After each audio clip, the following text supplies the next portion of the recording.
Very good evening. You're watching the India Development Debate. I'm Tamanna Inamdar. What started with protests in university campuses has become a pan-India outcry today.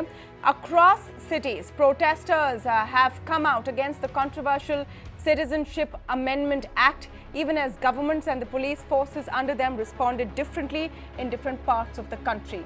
While Section 144 was imposed in Bengaluru, all of Uttar Pradesh and some parts of Delhi, protests have been largely peaceful, with no police action in Mumbai, Chandigarh, Kolkata and some other cities. The detention of noted historian Ramchandra Guha in Bengaluru during peaceful protests saw widespread criticism, and in Mumbai, actor Farhan Akhtar came out to show solidarity. Violence did break out, with miscreants in Lucknow and some other parts of UP setting fire to vehicles and destroying public property. The Home Ministry, meanwhile, in an attempt of damage control, has released a list of FAQs to reiterate the government claim that the new law has nothing to do with NRC and will not discriminate against Indian Muslims in any way. Now, some key questions that emerge. The FAQ released by the Home Ministry does answer important points, but not one crucial one.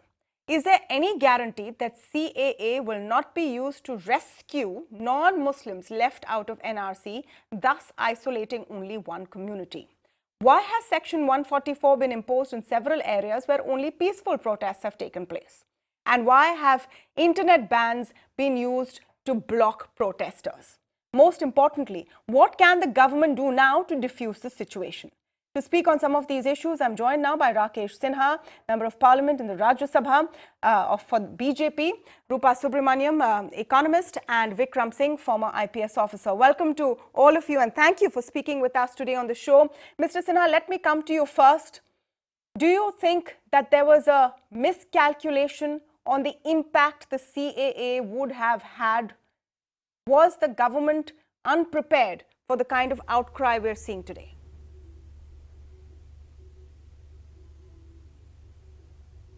Calculation. As far as CAA is concerned, this has been debated both in Lok Sabha and Rajya Sabha.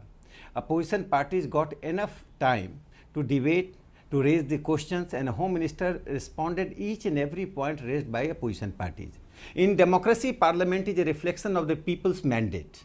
And their opposition and ruling party discusses, there is a negotiation, there is a confrontation, and this comes to the people. In the age of information age, when media is so active, I think everyone knows what is the implication of CAA. I have been raising 3 points. One, there is a consensus in this country that those who are victim of religious persecution in neighboring country, they should be given citizenship in India. Manmohan Singh spoke it in 2003, and Communist Party of India, Marxist, demanded in 2012 in his party Congress, 20th Party Congress, that Bengali refugees should be given the citizenship in the country, and there should be amendment in the act.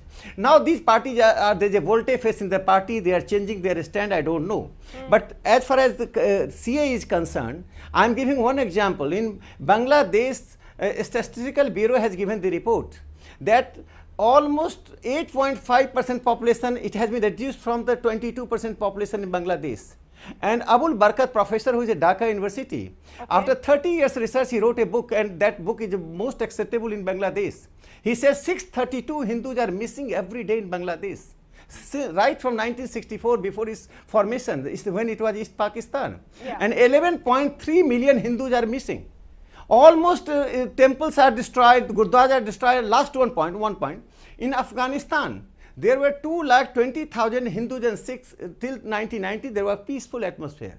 Now their conflicting number are coming. One statistic says 7,000, other says 1,400 Hindus and Sikhs are left out.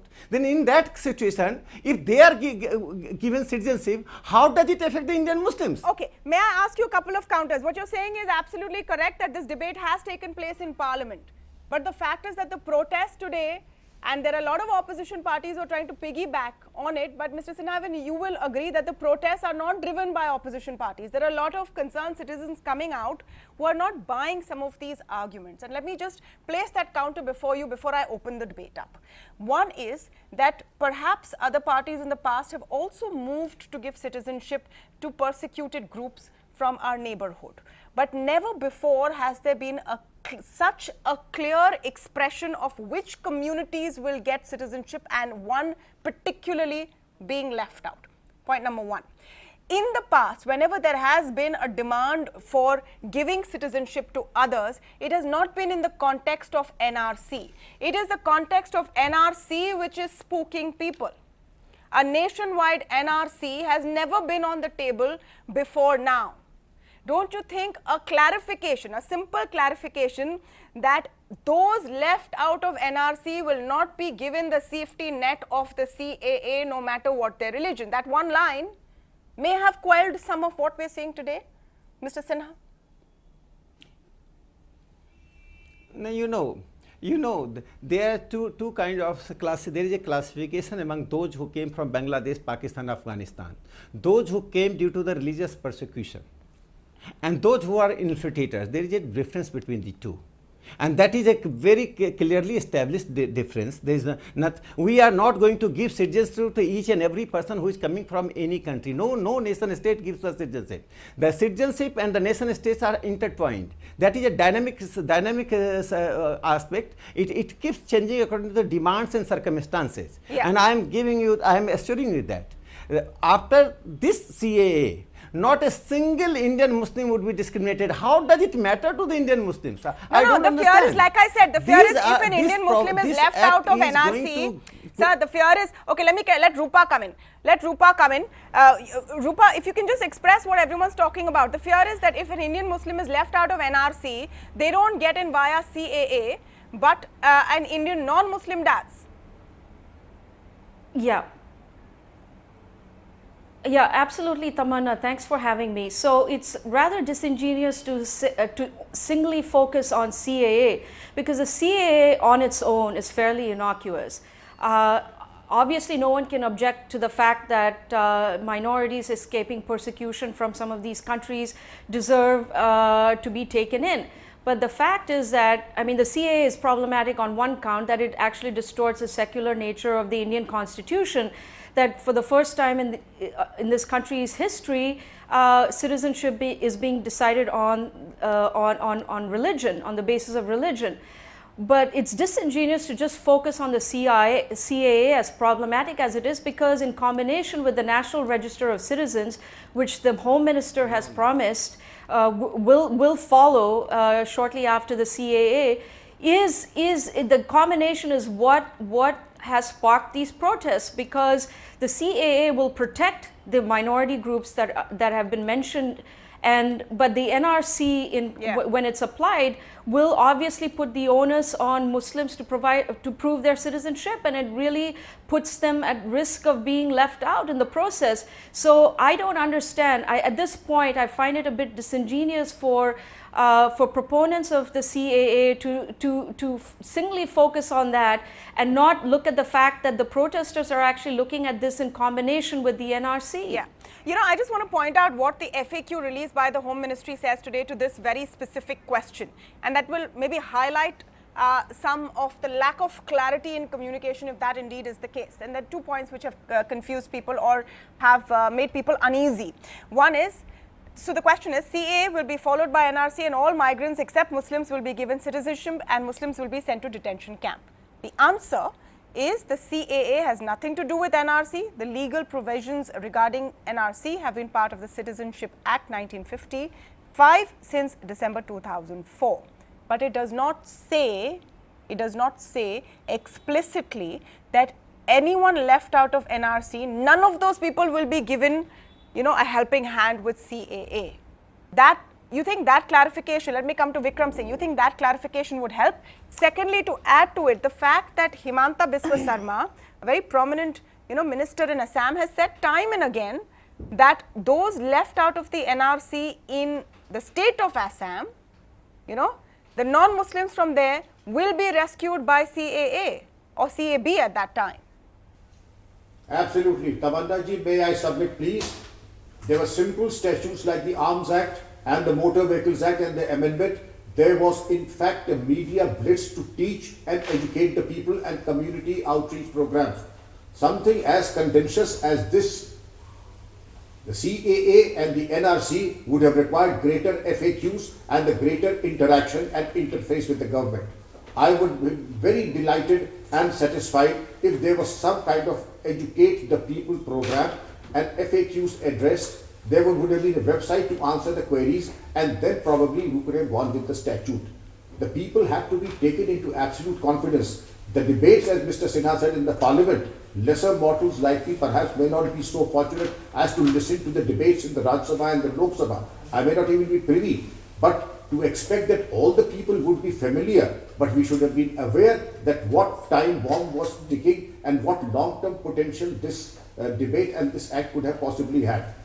Still, we have not lost our ground. It is time to educate the people. No, but I think you know, I think it's just saying that educate the people is a little, again, like I use the word Rupa used, disingenuous, because there have been enough indications that CAA is being brought in conjunction with NRC. Mr. Sinha, you must answer this. I have quoted Mr. Himanta Biswa Sarma here. You've had like clips doing the rounds of the Home Minister himself saying, that, you know, first there will be CAA, then NRC will come.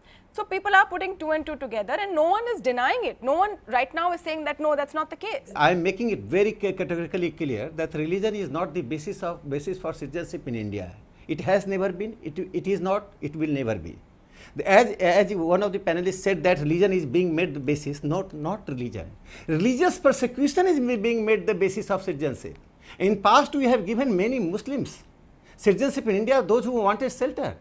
Taslima Nasreen is one of the examples. She has been given shelter. When Taslima is being given shelter, again you oppose, because she has been victim of the Bangladesh Islamic State society. Yeah. So she has been given. Here is the question is that since 1950s we are giving citizenship to the people, but we are giving in a retail way. Now we are giving wholesale way. Those all are victim to till 2014 they would be given citizenship. How is it making discrimination with Indian Muslims? I don't understand. Okay, Professor Sinha, there's a catch there. You gave the Taslima and there's no relationship between NRC and CAA. No, there's a catch there. There's a catch there. Under CAA, a Muslim from these countries, or actually a minority, or you know, a Hindu or anyone who is not from these three countries, basically anyone who's not covered in CAA, has to wait longer. Under the current rules, they have to wait for 11 years. In CAA, they have to wait for 5 years. So there is a fast track. There is a discrimination. It's not exactly the same. Here, they don't have to get documentation. Otherwise, they have to provide much more documentation. So there is a difference. Why are you making? No, again, let me answer. Why are you making binary between Hindus and Muslims? Christians, I'm not, sir. The Christians, Parsis religions are also being given the citizenship. No, you are not. But the people are making a binary between Hindus and Muslims, that CA is for the Hindus. It is not only for Hindus. Christians are being attacked in Pakistan. Everybody knows. The blasphemy cases are on Christians, and one of the Christian activists was hanged in Pakistan. The population of Pakistani Hindus decreased 15% to less than 1%. In Afghanistan, I told you that only 1,400 Hindus are there. Okay, Rupa, you want to comment on that? In that case, we have given citizenship to Tamils who came at the. No. We have given citizenship. Yeah. So why do you need CAA? Why do you need CAA where you write people's children's name? Okay, let Rupa counter. Let Rupa counter. Let Rupa counter. Yes. Tamanna, yeah, so if I can just quickly come in. So I had a chance to look at the FAQs released by the Ministry of Home Affairs. Now, I haven't been able to find that document on the webpage, but I've seen this being circulated on Twitter. And when I went through it quickly, you know, through the questions, it's very clear. I mean, it's actually a bit, you know, it makes the issue a little more confusing, because they say that to prove your citizenship, you have to provide your birth certificate. And in case you don't have your birth certificate, then you will have to provide your parents' birth certificate or something like that. But this is the key, the line here, which is important, and that's what I want to flag. However, decision is yet to be taken on such documents. That is a very important caveat coming from the government. So we really have no idea what documents will be required once this nationwide National Register of Citizens is implemented. They can always, come up with some other documents that we're not aware of, and it could make the process even more onerous. So, for supporters who say, the FAQs should somehow assuage the concerns of those who have concerns about the caa-nrc, I think again that's a little bit disingenuous, and both your panelists are just towing the party line. When they're counter on the fact that the issue is not the CAA per se, but caa-nrc, and they say this is, that we're the ones introducing religion into it, it's frankly, disingenuous, and it's not convincing anyone out there. Okay, I want to come quickly to another aspect, because we're keeping this debate short and tight, is about the imposition of Section 144. And Vikram Singh, that's why I was interested in talking to you about it today. Strange thing we saw since last evening. I believe the Indian Penal Code is the same across all states of India, if I'm not mistaken, correct? There is no different IPC in the state of Karnataka. Yes. Yeah? Yes, no absolutely. Different IPC in the state of Maharashtra, or different IPC yes, for the absolutely. Union Territory of Delhi. Yet, Section 144 is imposed in some states, and then peaceful protests and actually the police on ground facilitate protests in some states, depending on who is the ruling party in which state. Don't you think that that's just shocking? First of all, should peaceful protests be clamped down with Section 144?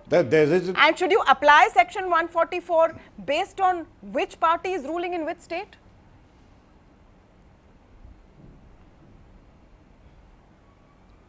May I submit, please, that 144 CRPC is imposed depending upon what the requirement is. And as per Section 134 of the CRPC, the executive magistrate and the district magistrate passes a speaking order in respect of the circumstances, and thereby regulating the assembly of 5 or more persons, carrying of lathis and weapons, as also the timings of the processions, and the numbers and the route, etc., are to be earmarked and designated, as also the use of loudspeakers. Now, that is all governed by 144. But what may be true for Delhi may not be true for Kolkata, and what may be true for Kolkata may not be true for Lucknow, and what may be true for Lucknow may not be right for Bengaluru. That Ramchandra Guha had to be pulled away. We all saw it. We all saw those pictures, and it didn't seem like he was, picking up a lathi or anything. It's not that. It's, but the question is that are you some kind of a motivator? And if you are somebody, I would not. But I can only speak as a look here. There is no holy cow. One may be a very illustrious historian, so be it. But if you are vitiating the atmosphere of a particular place, then the police are also have the job to perform, and that is those who are vitiating the atmosphere will have to be dealt with as per the provisions of law. And that is not parting the party line. That is absolutely enforcing the rule of law. And if that is interpreted as towing the party line, well, I really see that it doesn't affect me in any way, in any case. But the fact remains that the police have a job to perform. It may be me, it may be anybody. But if you are vitiating the atmosphere of a place by trying to influence the minds of youngsters and instigating agitations and then instigating them to come out to the streets and take on the police force, well, the police have a duty to perform. Okay, so instigating minds and vitiating the atmosphere is the point you made. Rupa, before I mean, that's... Yeah, okay, quickly, Rupa, and then I come to Professor Sinha. Yes, Rupa. Yeah, I mean, I find it extremely paternalistic that influencing the minds, you need a law to prevent the minds of young people being influenced. Why on earth is this government using a colonial era law, draconian colonial era law that was meant to subjugate Indians? Why is it using it against its own people? Why is it that protests in non-BJP states have gone up fairly peacefully? Yesterday in Kerala there were many protests and not one instance of violence. Why is, and today in Maharashtra there was a large peaceful protest. Why is it that these have gone off peacefully and there was no Section 144 invoked? I mean, this is the places that have experienced violence today have been places like Uttar Pradesh and Karnataka, where BJP rules, which are BJP ruled states, and they've felt that that Section 144 needs to be imposed in these states.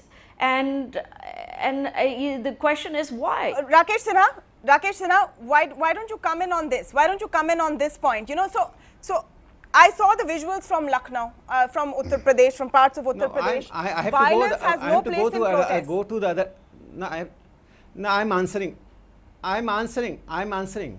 Those who are committing violence, this is very obvious. Yeah. There are certain elements which are trying to create anarchy in this country, and all the hostile sections of the society who are hostile to Narendra Modi and government and Hindutva, they are getting united and they are trying to defame the CAA. CAA is a very secular. It is in accordance to our secular tradition of the country, so in consonance with our civilizational tradition. Those who are opposing CAA must read CAA. They are just creating confusion. As far as democratic protest is concerned, that is welcome.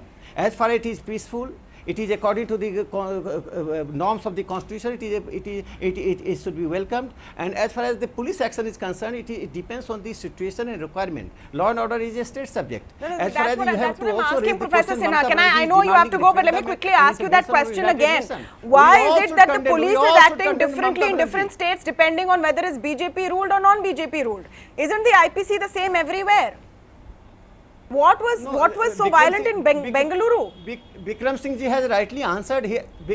Vikram Singh ji has rightly answered that this depends on the situation and the protesters. Silampur, Lucknow cannot be compared with the Bengaluru and Mumbai. The way Silampur the protester behaved and the way the protester behaved in ITO in Delhi, they are trying to communalize and create anarchy in this country. You cannot do that. You cannot do that. The government has to take normalize this situation. And those people who are against Narendra Modi, they are just taking the pretext of the CAA, okay. and this is a pretext which is not going to work. 1 minute. Well, what were the Jamia students in their hostel? How were the Jamia students in their hostels and sitting in their library disturbing law and order in Delhi? That required the police to barge into the hostel and fire tear gas shells. That is just one aspect, one version. Yeah. No, and again, I want to come back to Bengaluru.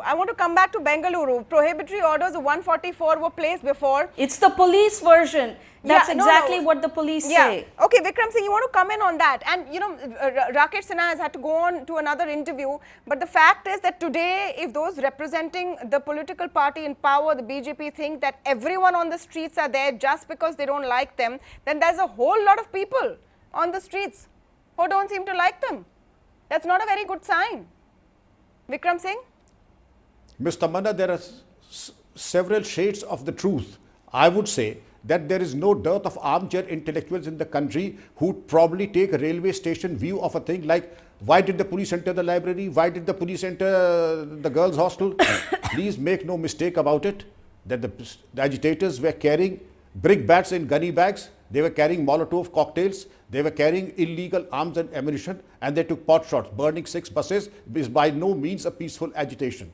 Similarly, attacking 100 people and injuring police officers and men of the fire service, disturbing life and peace and tranquility of the area is by no means a peaceful agitation. The very fact that you are carrying the picture of the father of the nation and father of the constitution, Dr. B.R. Ambedkar, does not entitle you to take law in your own hands. Okay, no. So I don't think there's any confusion. 1 minute. I don't think there's any confusion. I don't think there is any confusion or argument. I don't think there's any confusion or argument that violence is allowed. No one is saying that. This is the pompous attitude to say that why did the police enter there, exactly. police enter that. No one is saying that, but how was... That's not what anyone is saying. How is Ram Gua taking law into his own hands? Law into his own hands. How is Ram Gua doing that? I may not be privy to what the police have. There may be intelligence reports and there may be intelligence report of Mr. Gua. Okay, Vikram Singh, just one last question before I wrap this. One last question before I wrap this. What you're talking about, sir, is huge discretionary powers with the state police, which reports directly to the Home Minister of that state, who is from the party that has won power through elections. That's a clear line. So how do we ensure that this police force, not at all, this police force does not crack down on fundamental rights of peaceful protest, because the powers that be in that particular state don't want to hear or see these peaceful protests. How do we ensure that?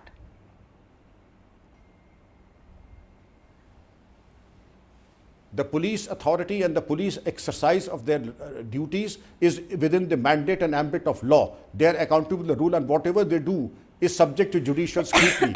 It is a different matter that the armchair activists and intellectuals, the so-called, perhaps would question the attitude of the police. But the police are accountable to every single thing, either at Jamia or at Bengaluru. I think they must have done their homework well and proper, because if they're not, the career is at an end and the career is finished if they do something that is whimsical and transgresses the rule of law. Well, I wish the cases of police excesses being punished were much more, but unfortunately they're not.